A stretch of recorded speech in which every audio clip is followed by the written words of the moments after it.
nearly 10 years of coding, and I still feel like I have so much more to learn. I started learning coding at 11. You might be asking yourself, how does an 11-year-old get into coding? Because that's stupid young. There's a couple of answers to this. The short answer is I was a shy, weird kid who was really into video games and wanted to make my own video games. The longer answer is I started off with Scratch in my elementary school, and then I thought that was really boring because I thought it was really simple and I got the grasp of it really quickly. And then I moved on to making my own, like following along tutorials and making my own like little encryption decryption stuff, like following tutorials, obviously. And then after that, I started playing with Unity and getting into that. And then around like 13, I got into Java, and then at 14, I made my own 3D game engine with OpenGL, like by myself, no tutorials or anything. So that was pretty cool. What mistakes did you make early on? It's a lot.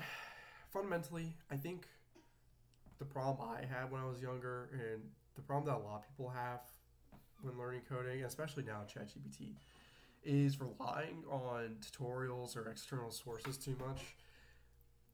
It's really easy just to follow along tutorials and or like learn from ChatGPT and to trick yourself into thinking you actually know material when you don't actually know it. And I think it's okay to use a tutorial to like actually get like somewhat of an idea or like some sort of like basic baseline intuition as to what you're doing. But after that, you need to just do it yourself and actually learn it that way. And if you're honestly now today, like if you're a college student or in high school with ChatGPT, don't use ChatGPT. Ban the website. Like just do not use it. Learn it yourself. Because if you use ChatGPT, you're never going to learn coding. It's going to be like nearly impossible. What got me motivated throughout this entire time was I was always pursuing my interests, right? When I was younger, I was really into Unity and Unreal, making like video games. I really loved making survival games for whatever reason. I was super into it. And then, as I progressed on in high school, I got really into like a little bit of making like stupid like software programs, like my own little like task manager or little calendar app or whatever. But also too, I diversified myself. Right, I explored different things. I learned how to make websites, and I thought that was really cool. And like how to make web apps, and I actually did an internship for that in high school, making web apps. And also, not to mention, I just dabbled in other things like basic cybersecurity, although that doesn't use like that much coding. Um, and I experimented a little bit with machine learning, but not really anything too substantial. So I'd say for people, just pursue your interests and don't abuse tutorials. Learn on your own. What changed that made me improve? Yeah, I've just realized early on that using tutorials wasn't actually benefiting me that much. So, or excessively using tutorials wasn't benefiting me much. So I'd watch a tutorial on something and then I'd actually sit down and learn it. And basically, I just thug it out. If, if it was tough or if it was difficult, I would just sit down and learn it and just deal with it. The other thing too was I actually stuck through the projects. So if I hit this huge roadblock and spent a ton of time on it and I couldn't figure it out, I'd actually stick with it. Something else too that actually really helps with this is doing hackathons. So I've only done one hackathon in my life. It was Hack Harvard. I won that, by the way. And yeah, in a hackathon you have to overcome the obstacles because if you don't, your program just fails and you don't win. And winning's really cool. So in a hackathon you have to do it. You're in a like like competitive stressed environment. It's not that stressful. Competitive stressful environment, and you have to figure it out.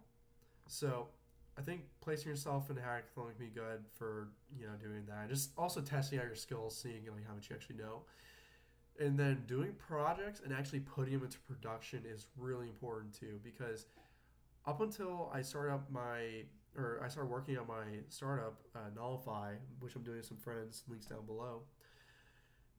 I never actually put anything into production besides games. I never put anything to actual production, and putting things in production versus just hosting stuff on your computer is way different, way different. So yeah, I'd say Like I actually completed my projects, put in production, and I did a hackathon. My biggest takeaway from all these experiences was basically what I just said. Put stuff in production, don't abuse tutorials, and push yourself and actually sit down and learn. If you do those things, you'll become more competent than literally most programmers out there, and you won't have to worry too much about getting replaced by AI. And genuinely, you're going to know more than most computer science students. Most computer science students can't code; they don't know anything.